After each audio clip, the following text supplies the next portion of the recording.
স্বাগতম সবাইকে। আজকে আমাদের টপিক SWOT অ্যানালাইসিস। SWOT অ্যানালাইসিসটা কি?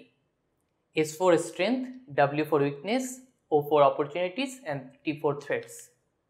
যে কোনো বিজনেস এই চারটা ফ্যাক্টর দ্বারা প্রভাবিত হয়। একটা ব্যবসায় এই চারটা দিক মূল্যায়ন করার টেকনিকই হচ্ছে SWOT অ্যানালাইসিস। প্রশ্ন হচ্ছে আপনি কিভাবে মূল্যায়ন করবেন কিংবা কিভাবে এবং কখন এই টেকনিক ব্যবহার করবেন। প্রথমে একটা পেজকে এরকম সমান 4 ভাগে ভাগ করবেন। এক এক ঘরে S, W, O, T বা স্ট্রেংথ, উইকনেস, অপরচুনিটি, থ্রেট এই চারটা পয়েন্ট বসাবেন। এরপর এক এক ঘরে এই পয়েন্টগুলোর আন্ডারে আরেকটু বিস্তারিত লিখবেন। তো আপনি কিসে ভালো বা দক্ষ সেটাই হলো আপনার স্ট্রেংথ। কোন দিকটায় আপনার এখনও অনেক ইমপ্রুভ করার স্কোপ আছে সেটা হলো আপনার উইকনেস। কিভাবে আপনি গ্রো করতে পারবেন আরও বা কিভাবে নিজেদেরকে চেঞ্জ বা ইমপ্রুভ করতে পারবেন সেটা হলো আপনার অপরচুনিটিস। বা ইন্টারনালি বা এক্সটার্নালি কোন ঘটনা ঘটলে আপনি নেগেটিভলি এফেক্টেড হতে পারেন সেটা হলো আপনার থ্রেটস। সো আমরা যদি আরেকটু বিস্তারিত বলি এই চারটা পয়েন্ট নিয়ে, তাহলে হচ্ছে আপনারা আরেকটু বেটার বুঝতে পারবেন। তো প্রথমে হলো স্ট্রেংথ। আপনার কোম্পানি অথবা প্রোডাক্টের অবশ্যই কিছু স্ট্রং পয়েন্ট অথবা স্ট্রেংথ রয়েছে। আপনি নিশ্চয়ই চান আপনার এই স্ট্রেংথকে আরও শক্তিশালী করে তুলতে এবং সঠিকভাবে এর ব্যবহার করতে। যেমন মার্কেট প্লেসে কোনো একটা প্রোডাক্ট সুপরিচিত, যেমন লাক্স, এটা কিন্তু তাদের স্ট্রেংথ। আবার কারো সাপ্লাই চেইন সারা দেশে কিন্তু খুবই ভালো, যেমন প্রাণ কিংবা বিকাশ, এটাও কিন্তু তাদের স্ট্রেংথ। কিংবা ছোট ব্যবসার ক্ষেত্রে কাস্টমাররা তাদেরকে খুবই ক্রেডিবল ভাবে, সেটাও কিন্তু তাদের স্ট্রেংথ। বা কেউ খুব অল্প দামে প্রোডাক্ট সোর্সিং করে আনতে পারে, সেটাও তাদের স্ট্রেংথ হতে পারে। সো আপনি যখন আপনার স্ট্রেংথ আইডেন্টিফাই করতে পারবেন তখন আপনি তা ব্যবহার করে আরও শক্তিশালী হয়ে উঠতে পারবেন। এবার হলো উইকনেস। সো আপনার যেমন স্ট্রং পয়েন্ট আছে ঠিক তেমনি কিন্তু উইক পয়েন্টও আছে। যেমন কোনো প্রোডাক্ট বা সার্ভিসেস কম্পিটিটর অনেক বড়, যেমন বিকাশ বা নগদের যে হিউজ মার্কেট শেয়ার আছে এটা কিন্তু রকেটের জন্য কিন্তু একটা উইকনেস। আবার কারো কোনো ডিস্ট্রিবিউশন নেটওয়ার্ক অত স্ট্রং না, সেটাও কিন্তু একটা উইকনেস হতে পারে। বা কোনো সার্ভিসের নামে বাজারে দুর্নাম আছে যে তারা ঠিক টাইমে প্রোডাক্ট ডেলিভারি দেয় না, যেমন ইভ্যালি, সেটাও কিন্তু তাদের উইকনেস। বা একটা ম্যানুফ্যাকচারিং সেন্টারের উপর কেউ ওভার ডিপেন্ডেন্ট, যেমন চীনের উপর আমাদের এখানে অনেকগুলো কোম্পানি ওভার ডিপেন্ডেন্ট। যখন করোনা হয়েছে সেটা কিন্তু ইফেক্ট কিন্তু তারা বুঝতে পেরেছে। সো এই ওভার ডিপেন্ডেন্সিটা কিন্তু একটা উইকনেস।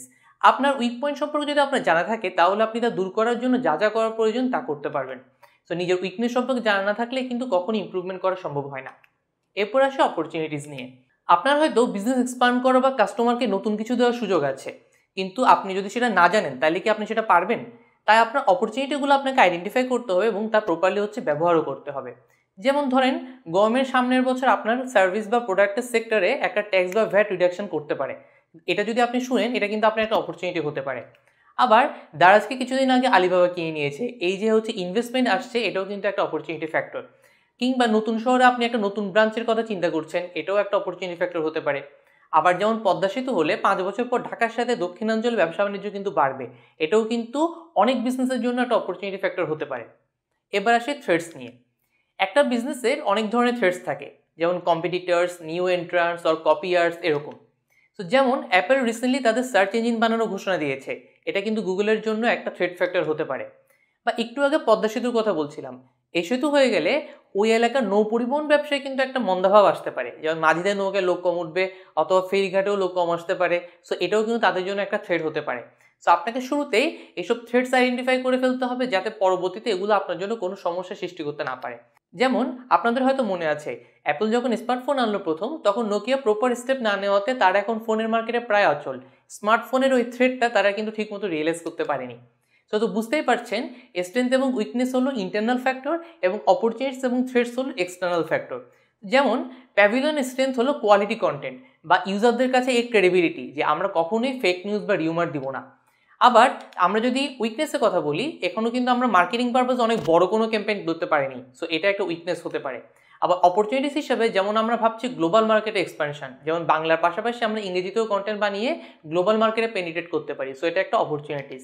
আবার থ্রেড হিসেবে বলা যায় বাইরের দেশ থেকে ইএসপিএন বা স্কাই স্পোর্টসের মতো বড় কোনো কম্পিটিটর আসাকে, সো এটাও কিন্তু প্যাভিলিয়নের জন্য একটা থ্রেট হতে পারে।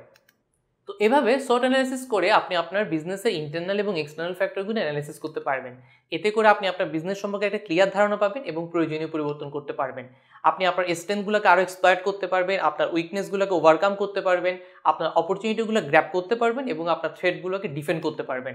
আরেকটু বিস্তারিতভাবে বললে আপনার বিজনেসে যেসব উইকনেস রয়েছে সেগুলো যদি চিহ্নিত করা যায়, সেগুলো দূর করার জন্য আপনি স্টেপ নিতে পারবেন। এতে করে আপনার বিজনেস হচ্ছে যে হেল্পফুল হবে।